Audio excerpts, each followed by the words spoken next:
अभी सुनो ध्यान से, पौलुस के ऊपर क्या किया गया और स्तिफनुस के ऊपर भी क्या किया गया था।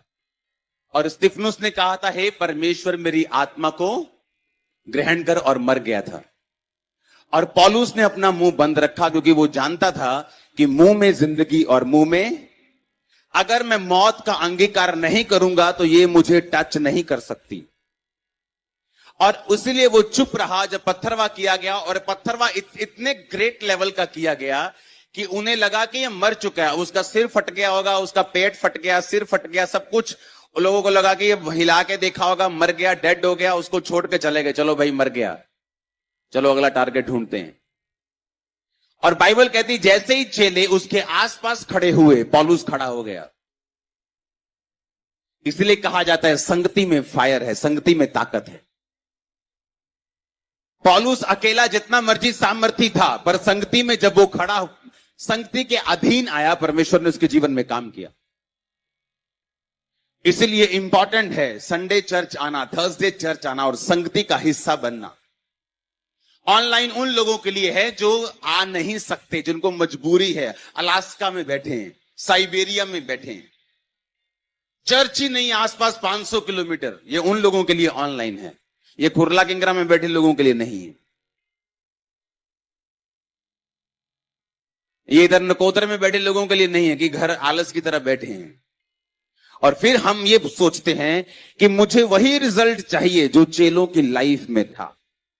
पर क्या तुम वही कर रहे हो जो चेले करते थे?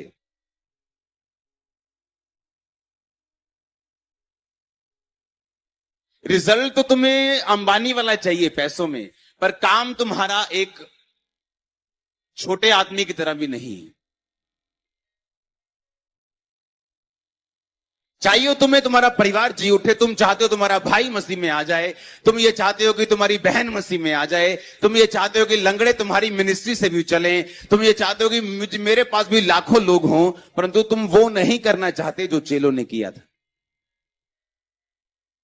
जैसे जैसे शरीर और तुम्हारे शरीर की इच्छाएं और इसकी प्रायोरिटी चेंज होती रहेगी, वो इच्छा जो टीवी देखने की, प्रार्थना करने की हो जाएगी, जब वो इच्छा जो खाने पीने की है, फास्टिंग करने की हो जाएगी, वो इच्छा जो मारने की और जेलसी करने की है, माफ करने की हो जाएगी, तो वो रिजल्ट भी तुम्हारी लाइफ में आ जाएगा जो चेलों की जिंदगी में था। एक बात को कान खोल के हम सब लोग ध्यान से सुने, मैं भी और आप भी, कि इस धरती पर अपने आप कुछ भी नहीं होता। कुछ भी अपने आप नहीं होता। धरती पर एक भी इत्तेफाक नहीं है। अगर एदोम के पहाड़ों को परमेश्वर ने उजाड़ दिया, उसका भी रीजन था। अगर आज भी इजराइल में एक पहाड़ के ऊपर कोई फसल नहीं होती, बल्कि दूसरा हिस्सा उसका सारा उज्जवल है और फल देता है और फसल देता है, उसका भी कारण है, क्योंकि वहां शाऊल मारा गया था और दाऊद ने उसको श्राप दिया था, हे गिलबो के पहाड़ों तुम पर कभी ओस ना पड़े और तुम कभी हरे ना हो। और आज भी वो सूखे हुए हैं, सामने हरा है और इधर सूखा है, सेम मिट्टी में। बाइबल का एक एक कण सच है, लाइन नहीं, कण, बिंदु, कॉमा। हालेलुया।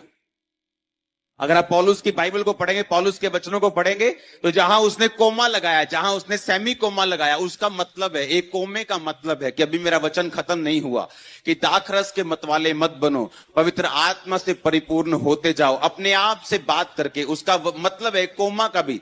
बाइबल इतनी गहरी है और वो इतनी सच्ची है। एक कोमा भी बाइबल कहती पूरा हुए बिना नहीं रहेगा, एक बिंदु भी पूरा हुए बिना नहीं रहेगा। शब्द तो बहुत ऊंची और बड़ी बात है। एक कोमे का भी मतलब है अपने आप कुछ भी नहीं होता, अपने आप कुछ नहीं होगा।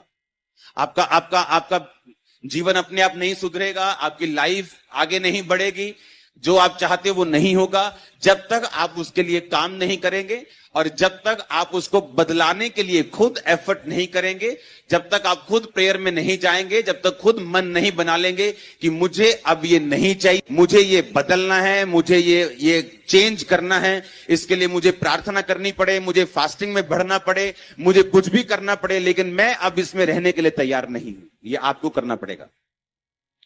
अब लिखा पौलुस जैसे ही उन संगति वाले लोगों के बीच में आया और वो उसके आसपास घेरा बना के खड़े हुए, पौलुस उठ गया। इसका मतलब संगति कितनी जरूरी है हमें मालूम होना चाहिए, कितना इंपॉर्टेंट है संगति करना। और कई लोगों के लिए ये एक आम चीज है, वो सोचते हैं सिर्फ वचन का हिस्सा हम ऑनलाइन देख लेंगे, कोई प्रॉब्लम नहीं। मैंने जिन लोगों की लाइफ में बड़ी गवाहियां बनती हुई देखी हैं, मैंने उन लोगों को एक बात कॉमन देखी है कि हम शुरू से वर्शिप कर रहे थे। जब क्वायर वर्शिप कर रही थी हम वर्शिप कर रहे थे, जब टेस्टिमनीज चल रही थी हम तालियां बजा रहे थे, जब ये हो रहा था हम ये कर रहे थे। हमने उस दिन पूरी मीटिंग अटेंड की, फिर आप आए, हमने आपके साथ प्रार्थना की, आपने आमीन किया, उसके बाद हम घर गए और परमेश्वर ने हमारी जिंदगी में मिरेकल किया। वेट करके जो यहोवा की बाट जोते वो नया बल प्राप्त करते जाएंगे, वो उकाबों के समान उड़ेंगे, वो चलेंगे और थकेंगे नहीं, वो दौड़ेंगे और श्रमित नहीं होंगे। हालेलुया। यहोवा की बाट जो होना, उसका इंतजार करना, प्रार्थना में, फास्टिंग में।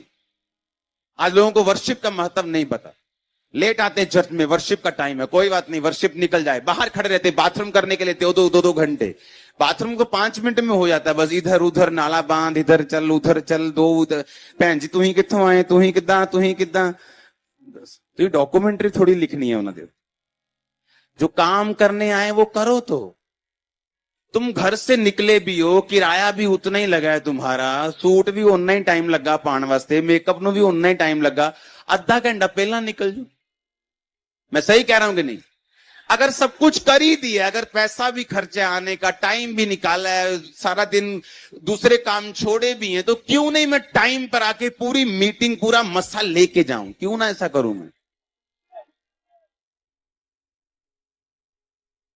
मतलब ये बात होगी कि लोग बफे में जाते हैं ना, जो जहां सब खाना ऐसे मिलता है कि 400 रुपए में, 175 में, जितना मर्जी खाओ। वो तो ये बात है कि बफे लेके इतने से चावल ले, बोला नहीं डाइटिंग कर रहा हूं, तो क्या लेने की जरूरत थी? इतने से चावल वैसे 30 रुपए में मंगा के खा जाता तू,